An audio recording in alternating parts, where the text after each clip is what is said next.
Hej,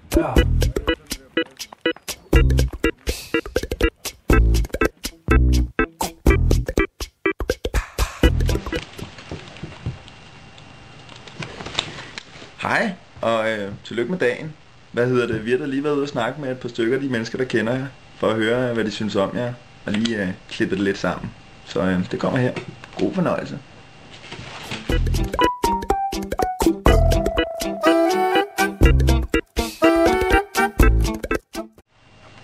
I har lige fået Line som lærer. Hvordan er det? Det er ikke så godt. Nå, hvorfor ikke? Det er fordi hun slår og driller rigtig meget. Kaster med ting og sådan noget. Hvad kaster hun med? Hun kaster med skolekridt og tavlesvampe og stole, knive og sådan noget. Ja, hvad laver I i timerne? Ikke så meget. Vi må ikke rigtig noget. Bare sidde helt stille hele tiden. Og ikke sige noget. Sådan. Hvad laver Line? Så står hun op og underviser? Ja, hun skriver mest noget sms'er og sådan noget. Laver ikke så meget. Hvad laver I så imens? Men vi må ikke lave noget imens. Vi skal bare sidde og kigge. Det er kedeligt. Der er meget drilleri i klassen. Der plejede ikke at være så meget, men det er som om på det sidste, så driller de alle rigtig meget. Mest Line.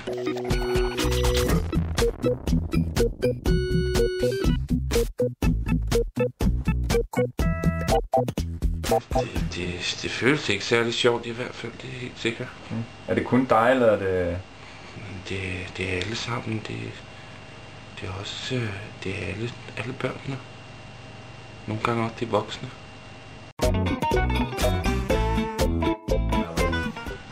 Du har arbejdet sammen med Martin et stykke tid nu. Hvordan er det? Ja, arbejde. Martin, han er vel mere sådan en form for ven, maskot, sådan en vi bare har. Martin han startede jo den dag han pludselig stod ude foran døren, der hvor vi arbejder.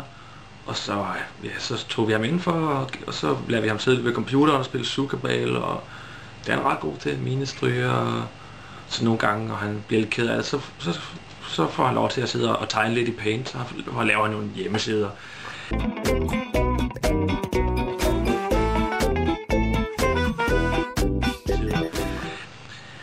Og meget af tiden bruger han også på at sidde på toilettet og råbe, jeg er færdig, og der er ikke nogen, der gider hele tiden at løbe ud og hjælpe ham. Så græder han, så får han et glas saftevand, så kan han sidde og blæse lidt bobler.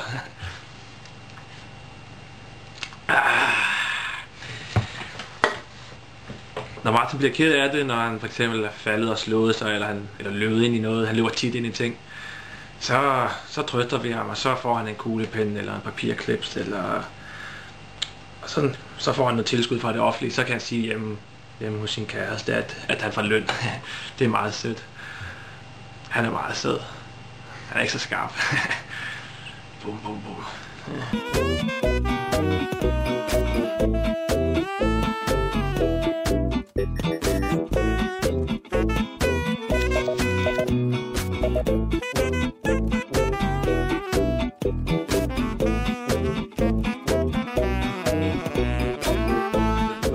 Mig og Line, vi gik jo i gymnasiet sammen i rent faktisk i 4 år, fordi vi begge to dumpede et år.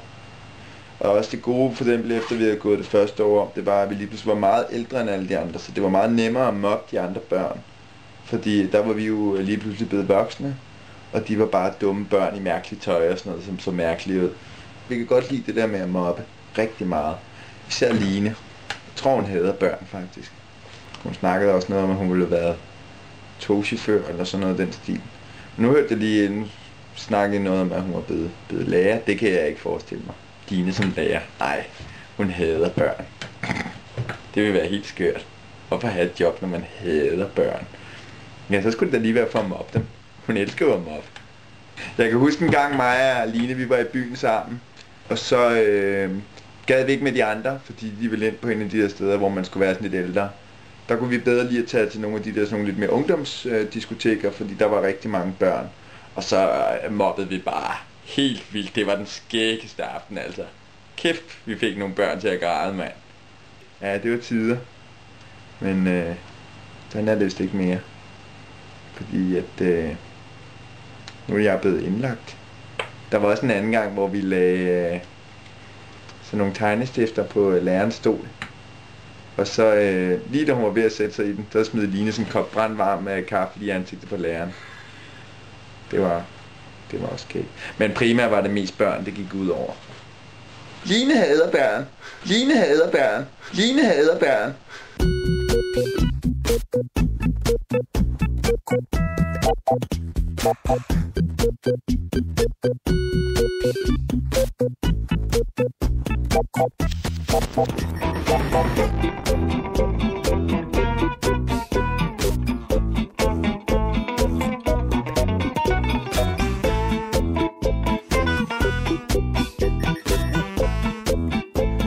Svært.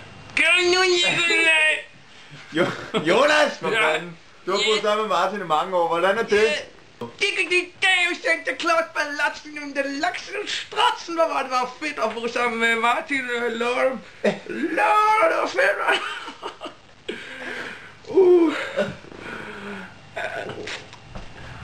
Ja, altså Martin, han er totalt god ven, og ja, jeg er ked af, at jeg ikke rigtig bor sammen med ham længere, men der er kommet jo piger til os begge, og nu må vi ingenting, så nu ser vi ikke hinanden mere.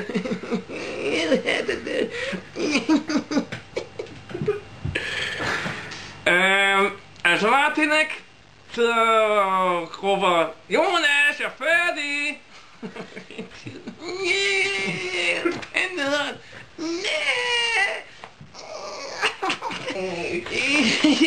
Martin, kan du huske dengang du har været alene hjemme, ikke? I flere timer, og så kommer jeg endelig hjem, og så er der bare mel og kakao og havregryn og smør og edderkoppespind ud over det hele, fordi du har prøvet at lave mad selv.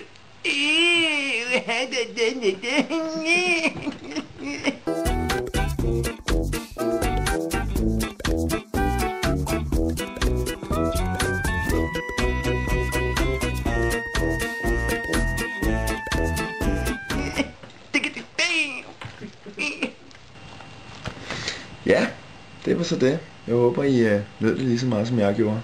Selvom jeg ikke rigtig kigger med, så er lidt til den her gode bog. Men det var det. Og så håber jeg jo, at I får en fortsat god aften. Fordi det gør jeg. Vi ses. Hej. Kan ikke lide at gå i skole, ikke? Det er helt sørgeligt. Det var meget tragisk.